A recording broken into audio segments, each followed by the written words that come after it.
Hello అండి, అందరికీ నమస్కారం. ఈరోజు నేను చెప్పబోయే కథ టీవీ సీరియల్తో తంట.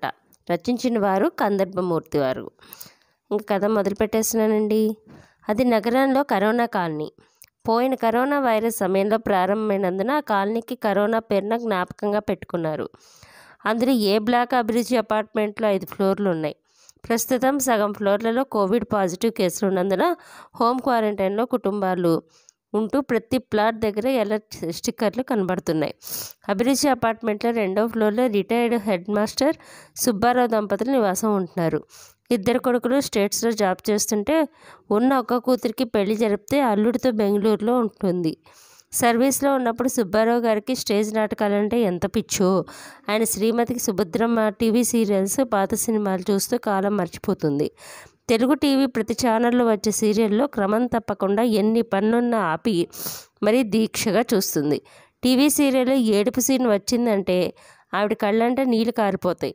అత్త కోడల్ని కష్టపెడుతుంది. ఇక్కడ ఈవిడ పళ్ళు కొరుకుతూ నోటుకొచ్చిన తిట్లన్నీ మొదలు పెడుతుంది. ఏ కారణం వల్లైనా సీరియల్ ఎపిసోడ్ చూడలేకపోతే ఆడపడుచులకు ఫోన్ చేసి ఏమైందని తెలుసుకునే వరకు నిద్రపట్టదు. సీరియల్ చూస్తూ లీనమైందంటే ఎవరు డోర్ కాలింగ్ బెల్ నొక్కినా, కూతురు నుంచి మొబైల్ కాల్స్ వచ్చినా వినబడవు.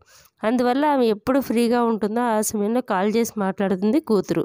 ఆవిడ సీరియల్స్ పిచ్చికి సుబ్బారావు గారు విసుక్కుంటున్నా లెక్క చేయలేదు. ఆయన ఆత్మహత్య పుస్తకాలు చదువుతూ మొబైల్లో పిల్లలతో కాలక్షేపం చేస్తున్నారు.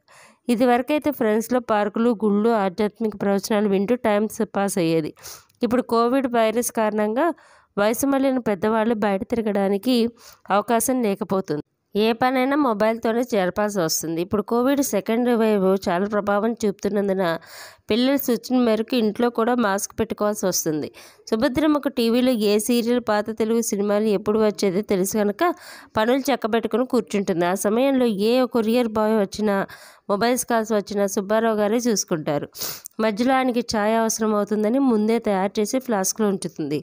అప్పుడప్పుడు గ్యాస్ స్టవ్ మీద కుక్కర్ పెడితే ఆవిడ చెప్పిన ప్రకారం విజిల్స్ వచ్చిన తర్వాత ఆపేయాలి. సీరియల్స్ మధ్యలో యాడ్స్ వస్తే ఒక్కోసారి కిచెన్లోకి వెళ్తుంది.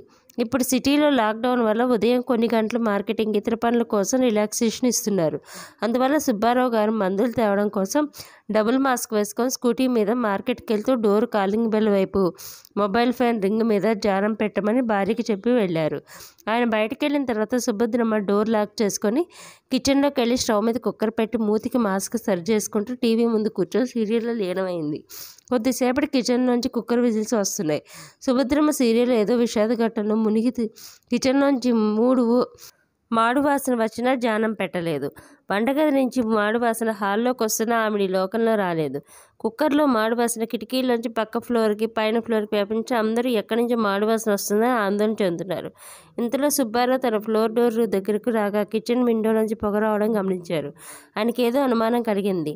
వెంటనే డోర్ బెల్ గట్టిగా మోగించడం మొదలుపెట్టాడు. ఎంతసేపటికి డోర్ తెచ్చుకోకపోవడంతో చేతితో కాలుతో డోర్ బాదడం చేశారు. కొద్దిసేపటికి సుభద్రమ్మ కంగారుగా తలుపు తెరిచింది.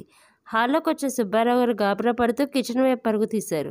నల్లటి పొగతో పాటు మాడు వాసన నిండుకుంది. వెంటనే గ్యాస్ స్టవ్ బర్నర్ ఆఫ్ చేశారు. అప్పటికాని సుభద్రమ్మ తన తప్పిదం తెలిసి రాలేదు. సీరియల్కి లేట్ అయినంత తొందరలో కుక్కర్లో బియ్యం కడిగి పోసి నీళ్లు పోయడం మర్చి గ్యాస్ స్టవ్ వెలిగించి వచ్చి టీవీ దగ్గర కూర్చుంది. బియ్యంలో చెంబకు స్టీమ్ దగ్గర వచ్చి బియ్యం మాడి అడుగంటాయి. మాడు వాసనతో హాల్తో పాటు మిగతా ఫ్లోర్కి వ్యాపించింది.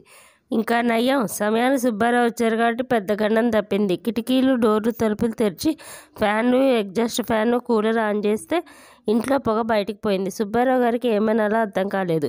ఈ విషయం అపార్ట్మెంట్లో తెలిసిన సుభద్రమ్మ టీవీకి పిచ్చికి నవ్వుకున్నారు అందరూ.